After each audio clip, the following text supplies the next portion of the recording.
Okay, it's media day. We're talking 4A Division II, and we are joined by Wyatt Head Coach Criss. Coach, thank you very much for joining us this morning.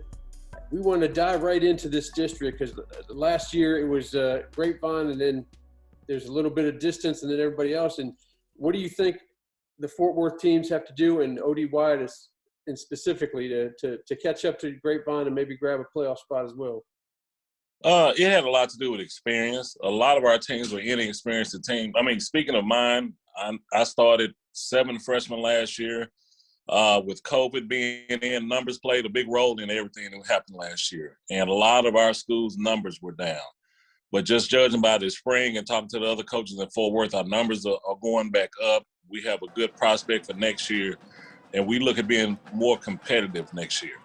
So I think just what we're going to do in the offseason and through the summer is going to close that gap for us to be more competitive this year.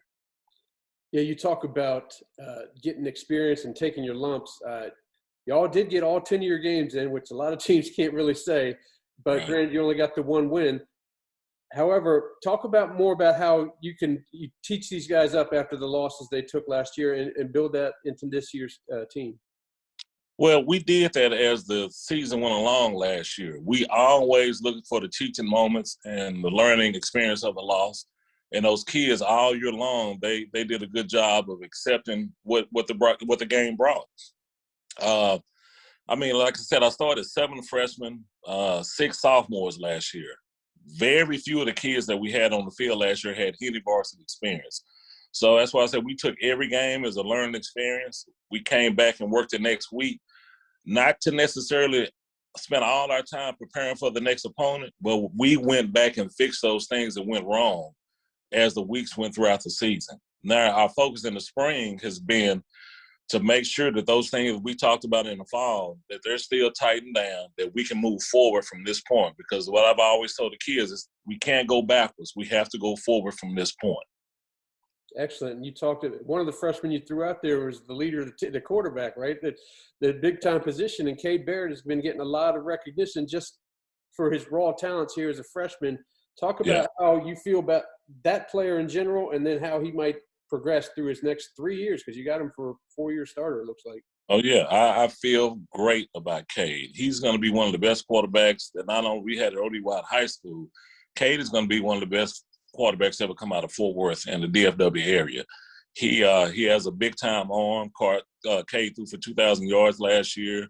He has a good temperament for a freshman. You know, he didn't let things rattle him. He didn't get upset and fall apart. He would often come to the sideline and want to know, Coach, what did I do wrong? Or, Coach, what can we do to make this better?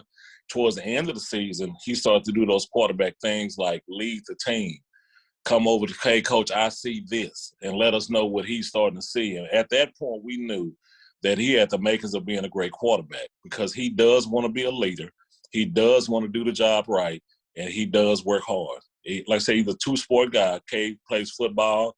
He left football, went into the gym, dedicated himself to the gym. But as soon as basketball was over with, Cade came right back to the field, and he wanted to work on next season, which, I mean, those are the types of qualities that you need in a leader. The guys, as a freshman, you know, your seniors, your juniors, they don't really rally around a freshman quarterback. But you ought to see the guys now. They know that Cade is the man. The kids are rallying around him. The coaches believe in him. The school believes in him. I think we're just going to have a great experience with Cade this year. That's awesome, man. You love to hear freshmen go in there. Maybe, I don't even know, you didn't even speak on this, but did he have the fear in his eyes when he went in there, or did he just go in there as comfortable as could be? Now, I'm going to tell you something that's really, really funny.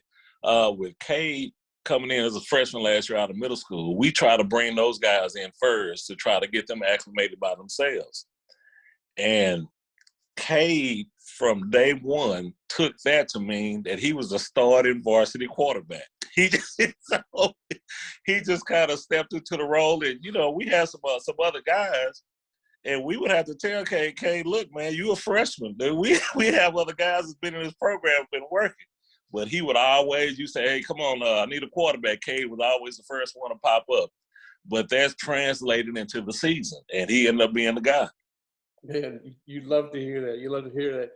Oh, hey, yeah. Finally, what's it going to take to make a push for the Wyatt team to maybe make one of those last playoff spots and get in there and show what you got? Well, let me correct you on something. We're not looking for that last playoff spot. Uh-oh. We look for the first playoff spot. All right.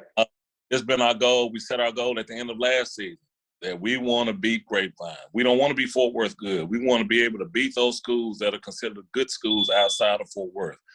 I think we have the number one component that's going to take us to the level we need to be. That's experience. We did not have a lot of experience last year.